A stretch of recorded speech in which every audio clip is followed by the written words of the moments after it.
So before I start this video, I just want to give a quick shout out to all of those that have been liking, commenting, overall subscribing. Welcome to new people that have come to the channel. I'm a small YouTuber, guys, and just sharing my thoughts and ideas with those that I feel like can benefit from it. And overall, the point of this channel is just to inspire more hope, inspire more confidence out of your life, as some people, in my experience, with other people have done the same for me. So again, thank you all for sticking around. There's more to come. So please keep liking and interacting, and I'll try to get to every single one of everybody's comments if I haven't done so already. So I guess for today's topic, right, I've been thinking about something that's it used to always bother me since I was younger, right? This idea that just be yourself, right? That I remember I was like maybe 5 or 6 years old. I was even at this age, and I asked my dad, I was like, Dad, how do I get girls to like me? How do I get a girlfriend? And I remember asking that question. When I asked that question, I remember my stepmom was in the room at the time, and she was like, just be yourself, be nice, be respectful, just be yourself and girls will like you. My dad kind of parroted the same thing. And I thought to myself, I guess that makes sense, right? If you're not a bad person, you won't have bad things happen to you. If you're a nice person, you'll have good or nice things happen to you, right? I'm 5 or 6 years old, right? So it's not really so much naive thinking, more so it's just that I'm just young, right? And I'm just getting the piece of advice from the people that I look up to the most. And obviously, as I kind of went through my whole life and dating and got older, I kind of found the nuance in exactly what that meant. And even some people may be watching this video thinking like, no, nice guys finish last and all that stuff. And I think that is definitely true. I still do think that nice guys do finish last, but it's not because you're a kind or gentle person. Is that the reason you actually may finish last? If you resonate with that like I did at one point, the reason why you feel that way is because you're being nice as a means to level out the playing field. You have nothing else to really offer. And as kind of transactory as that may sound, people like to be around others that can teach them things, can show them things. That's not always about, theoretical, philosophical, big-brained topics. People like having good conversations about experiences, different ideas, being fun to be around. It has a lot more to do with what you think, right? So I realized for a long time I was just kind of using that as a means of just compensating, really. And that's why, that piece of advice really kind of came sour to me, which I'm sure, again, a lot of you can relate to that, right? And this whole idea of be yourself and things will work out. If you just be yourself, you'll get those things. I feel like that saying echoes so much through so many people's lives, I would imagine. I'm sure almost everybody that's watching this video is hearing that, has even heard that as a piece of advice given to them, right? And that particular saying really bothered me, and it really irked me because, again, I was being myself for a lot of the times and a lot of the different situations I've been in my life, and I had people that were taking advantage, people that were really mean. And I wasn't getting a lot of results when it came to women, school, even making friends or getting the things that I kind of wanted.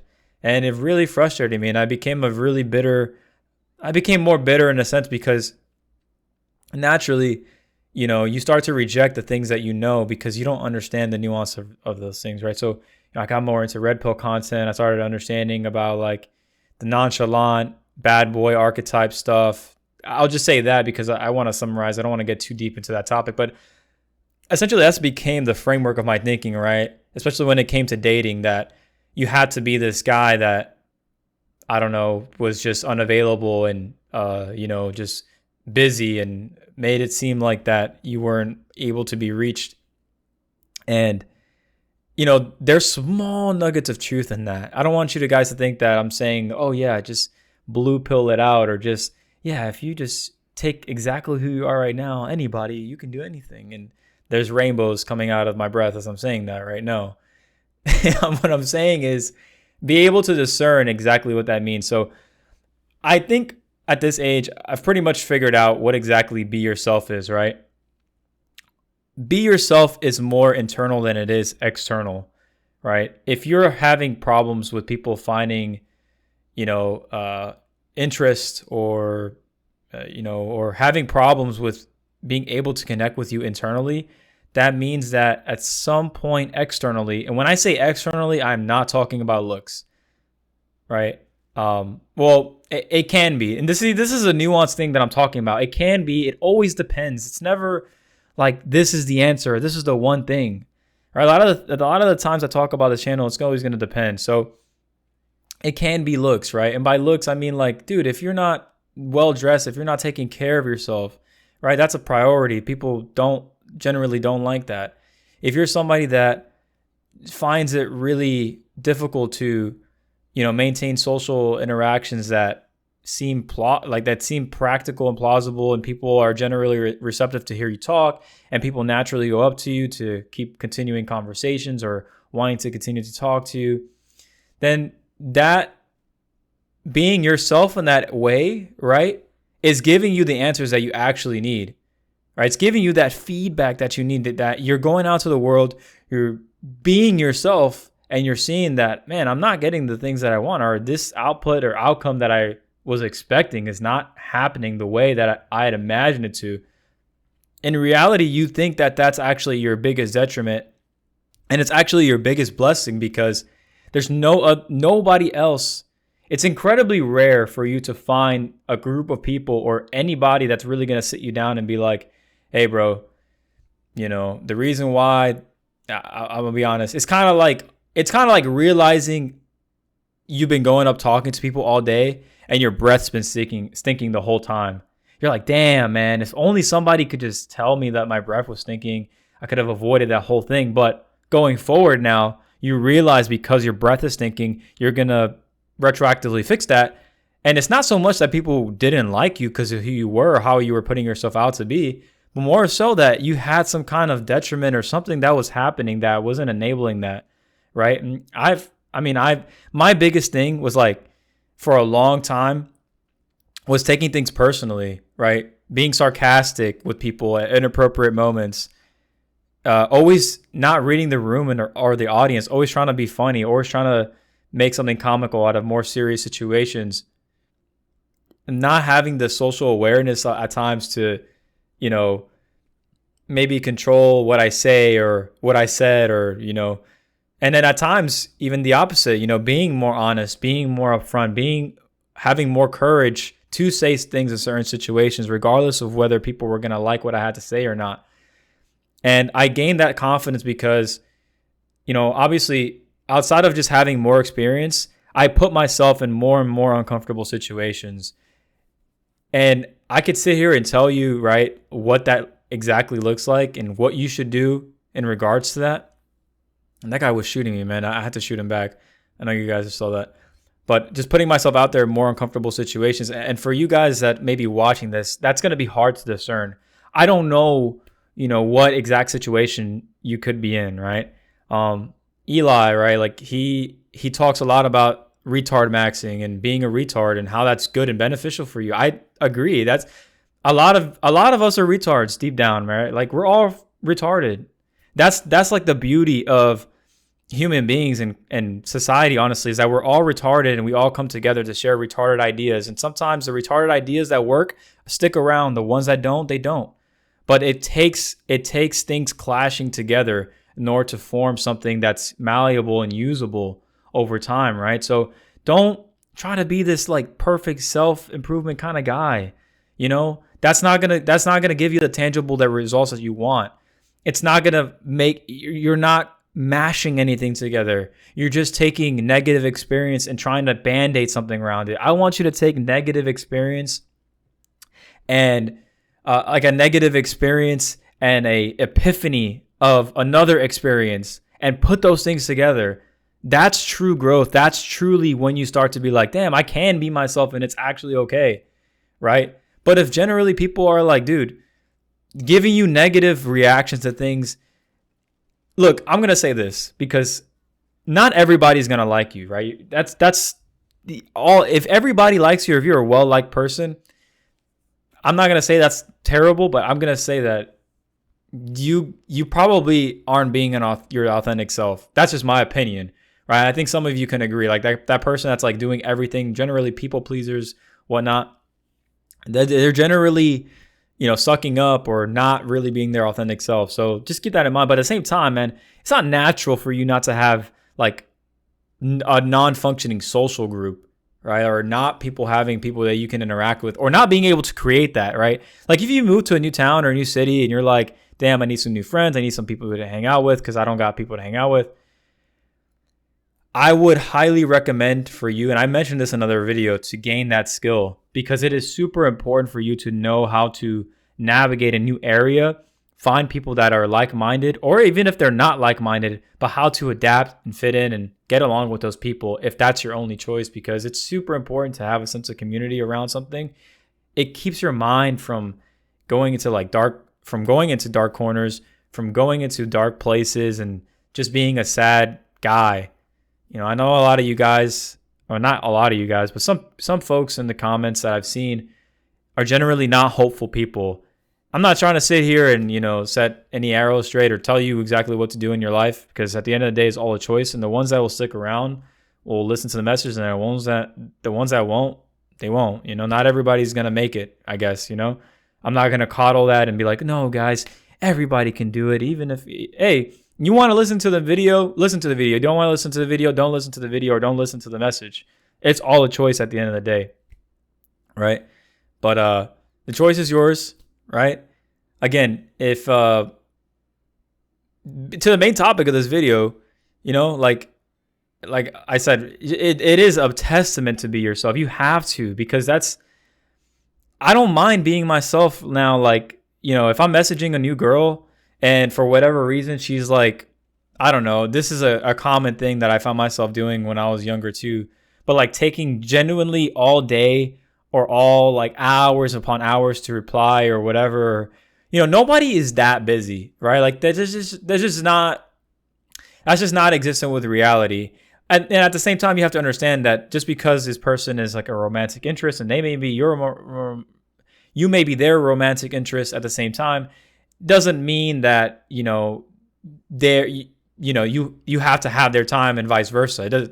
There's no clause or contract or obligation to that. So if you think that way because of that, I'm sorry to tell you that it's not true. But anyways, if a girl is just not receptive to me in the same way that I feel like is just appropriately receptive, I might make it even known by just removing myself from the situation politely, just being like, hey, I see you have, other things going on, hope you find that and think I had a good time talking to you, but I know that I'm going to need this for myself. So take care. And that's not like, I'm not trying to sound like a petty asshole or like, you know what, flip my hair, I'm going to go talk to somebody else. It's just like, hey, like whatever you're going through, I understand as a human being to another human being, but this is what I need for my life. So I'm going to have to bounce respectfully. You can go the whole, just fall back and not reply route. But what I found doing that is that I feel worse of myself from a moral standpoint, not because like I'm not being a good guy to them, but I'm not being honest with myself and letting the other person know, hey, yeah, I actually have a problem with this, and I'm just letting you know. So this is the action I'm going to be following. But the key thing to this there is that you don't expect an actual result out of this. You're literally just going to simply remove yourself from the situation, right? Like, if you're going to say I'm quitting my job, you're going to quit your job. That there's no like really going back and forth. It's going to be difficult for you to many situations navigate that with your employer, whoever. So, that's just something that I'm just being myself. I'm so tired of the fucking bullshit of playing the games and the, I'm not going to reply 2 hours because they didn't reply for 1 hour or all this stuff. And I'm not saying at the same time I'm going to just be a yuppie guy who's waiting for every reply and texting, because we're all busy. We all do shit. I work, 9 to 5 like anybody else and all that stuff. And I do want to give things like a understanding, like I want to give it my attention to reply and all that stuff. But I did realize, I do have a problem with that. And it came from just the programming of like trying to be somebody I'm not. I'm not this crazy busy guy that's flying private jets all day and like is constantly on business calls and meetings and kicking back and it's some damn freaking Forbes commercial. Nobody does not have that time. And at the end of the day, if somebody really likes you or really, rocks with you, they're going to go out their way to at least make it manageable and at least openly express that. Because that's what a mature adult human being does. I know we're dealing with women who, I'm not saying that women aren't or can't be mature, but generally in my experience, and again, this goes to show that the way I acted also attracted the kind of woman that I brought in my life. So keep that in mind, guys. The things that you do will attract certain kind of women. You keep getting the same results. But again, the kind of women I've also kind of been attracted to have also been the ones that, I don't know, that's kind of worked on. And I had to just realize, like, dude, like I need to do things that will attract the women that I want in my life. And the only way that's going to happen is if I do the things and go to the places and, interact with people that are in that capacity. And like, this is just how I think, right? Like, I'm not getting the results I want. Okay, I need to figure this shit out and I need to do those things. Point blank simple. And I think at my core, that's who I am. I'm a problem solver. I'm a caregiver. No, I'm just playing. It's an inside joke. I'm a problem solver in that regard. I like to solve problems naturally. I think many men can relate. We're more analytical. And at the same time, I kind of leaned more into, I hate to say the effeminate because it does sound a little bitchy, but, the effeminate side of myself, maybe not effeminate is the right word, but more of like that kind of emotional side. When I'm feeling sad or, like I think about my ex or a nice moment or memory we shared, I'm not going to be like, nah, F her and like she's gone out of my life and be all this rugged, hard guy. I'm going to be like, damn, that kind of sucks. Sad moment. I do miss it. Appreciate it. Maybe, like, not wallow in it, but just allow myself to be sad. Like, what the fuck? Like, can't be sad all of a sudden, Doesn't mean that I'm going to sit up in my room and not do anything and not work and not do the things that I have to do. It's just, there's a difference in just allowing yourself the space to feel something versus just kind of, so what happens is you don't process it in that moment. So what happens is you push it off and you have to actually pay interest on that emotion, right? That's how breakdowns happen. That's how like people explode on other people and stuff and whatnot. So it does get a little crazy, right? So just to avoid that, the things that you generally don't deal with now, the things that you procrastinate and dealing with now, you generally have to pay interest with in the future. So, that's just a testament to life, guys. If you have something that you're struggling with right now, no matter what age, yesterday was the best time, but today, right now, is the next best time to deal with those things. So I've jumped around a lot of different topics in this video, but the overall message, guys, just be yourself, man. Seriously. And, I know that sounds hella blue-pilled and hella retarded, but that's sometimes what you got to do. You just got to be retarded, man. You got to kind of lean into the somewhat extremity of that, discern what works, discern what doesn't work, have that experience, go out there, be a little retarded, man. I know Eli will rock with that message, but and it didn't even click for me, but now I completely understand what he's saying. I was just like, why the hell do I want to be a retard, But but I think ultimately the way more so clicks in that is just be yourself. And most of us are retarded. So be a retard, guys. So I'm going to end the video there. Like if you like, don't if you don't. And I will see you guys in the next one. White Poe Brian signing off.